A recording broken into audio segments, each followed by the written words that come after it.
ඔන්න එක ගමක ධනවත් මිනිස්සෙක් හිටියා. මේ මිනිස්සයා පොහොසත් වගේම ගොඩක් කරුණාවන්තයි. මෙතුමට කර්මය පිළිබඳව ලොකු විශ්වාසයක් තිබුණා. ඉතින් මේ පුද්ගලයා නැතිබෙරි අයට ණයට සල්ලි දෙන්න පුරුදු වෙලා හිටියා. කාටවත් සල්ලි නැහැ කියලා හරවලා නම් යව්වේ නැහැ. ඉතින් මේ විදිහට ණය දෙනකොට පුදුම සහගත කොන්දේසියක් තිබුණා මෙතුමා ළඟ.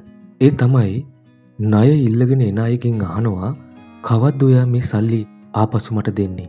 මේ ජීවිතය තුළද නැතිනම් ඊළඟ ජීවිතය තුළද කියලා අහනවා. ණයට සල්ලි ගන්න එන මිනිස්සුන් අතර අවංක හොඳ මිනිස්සු නම් කිව්වේ මේ ජීවිතය තුළම ගත්ත සල්ලි නැවත දෙනවා කියලා. ඒත් කපටි අවංක නැති මිනිස්සු දෙන්නම් හොඳ වැඩක් කියලා ඊළඟ ජීවිතයේදී ගෙවන්නම් කියලා සල්ලි ණයට ඉල්ලගෙන යනවා. ඉතින් මේ අරුම පුදුම කොන්දේසිය ගැන ලැබුගින්නක් වගේ ගම්වටා පැතිරෙනවා. මේ කතාව ගමේ ඉන්න හොරෙකුත් අහගෙන ඉඳලා සැලැස්මක් හදනවා. සැලැස්මක් හදන්නේ අර මිනිස්යාගෙන් ණයක් ඉල්ල ගන්න නම් නෙවෙයි.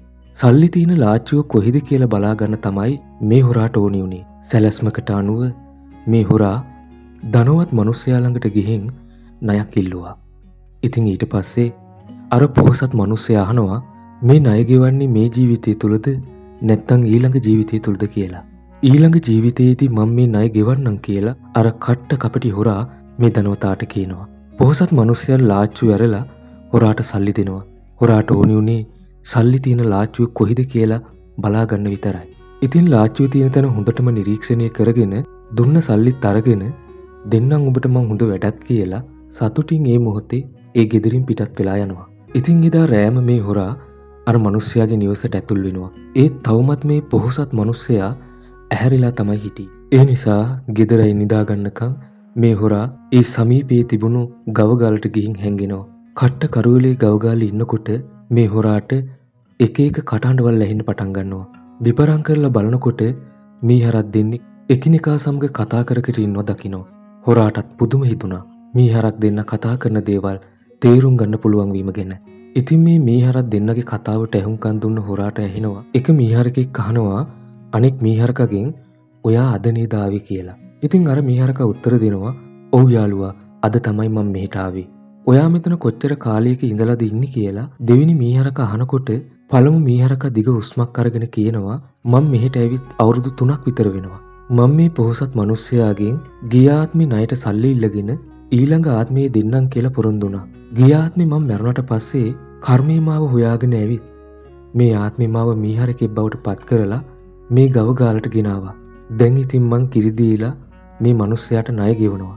මේ කතාව අහගෙන හිටිය හොරා හොඳටම කලබලයටපත් වෙලා බයටපත් වෙලා ඒ නිවසින් පිට වෙලා ගිහින් මේ ගැන ගැඹුරින් කල්පනා කරනවා. මේ ජීවිතේදී හෝ ඊළඟ ජීවිතේදී අනිවාර්යයෙන්ම කර්මය ගෙවන්න වෙනවා කියලා තේරුම් අරගෙන පහවදා උදෙන්ම අර පොහොසත් මිනිසයා ළඟට ගිහින් Taman ණයට ගත්ත සල්ලි නැවත දීලා මේ හොරා කියනවා මගේ නම ලේඛනයෙන් අයින් කරන්න කියලා. මේ කතාවෙන් අපිට ඇඟ හිරි වැටෙන පණිවිඩයක් ලබා දෙනවා. අපි කර්මය අමතක කළත් කර්මය නම් අපව අමතක කරන්නේ නැති බව මේ කතාවෙන් පැහැදිලි කරලා දෙනවා. සිත කය වචනීය මෙහෙवला කරන කියන හොඳ නරක දෙකම අප වෙත ආපසු එන බව මේ කතාවෙන් තවදුරටත් පැහැදිලි කරලා දෙනවා.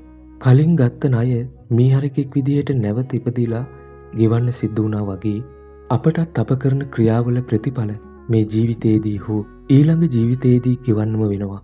අපි ලෝකෙට දෙන දේම තමයි නැවත අපට ලැබෙන්නේ. ඩබල් ත්‍රිබල් වෙලා තමයි නැවත ඒ දේවල් අපට ලැබෙන්නේ.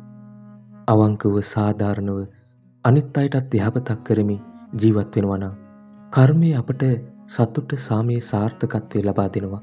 අපි වංචා කරනවා නම් හොරකම් කරනවා නම් අනිත් අයට කරදර කරනවා නම් මේ ජීවිතය තුලත් විශේෂයෙන්ම ඊළඟ ජීවිතය තුලත් කර්මයේ ඊට ගැලපෙන ප්‍රතිඵලයක් ලබා දෙනවා. ඉතින් ඒ දුක නොයෙක් ආකාරයෙන් එන්න පුළුවන්. මුදල් ප්‍රශ්න, සෞඛ්‍ය ප්‍රශ්න, ඉවරයක් නැති කරදර බාධක අපහසුතාවලට මුහුණ දෙන්න සිදු වෙනවා. අපි වපුරන දේ තමයි අපට ලැබෙන්නේ.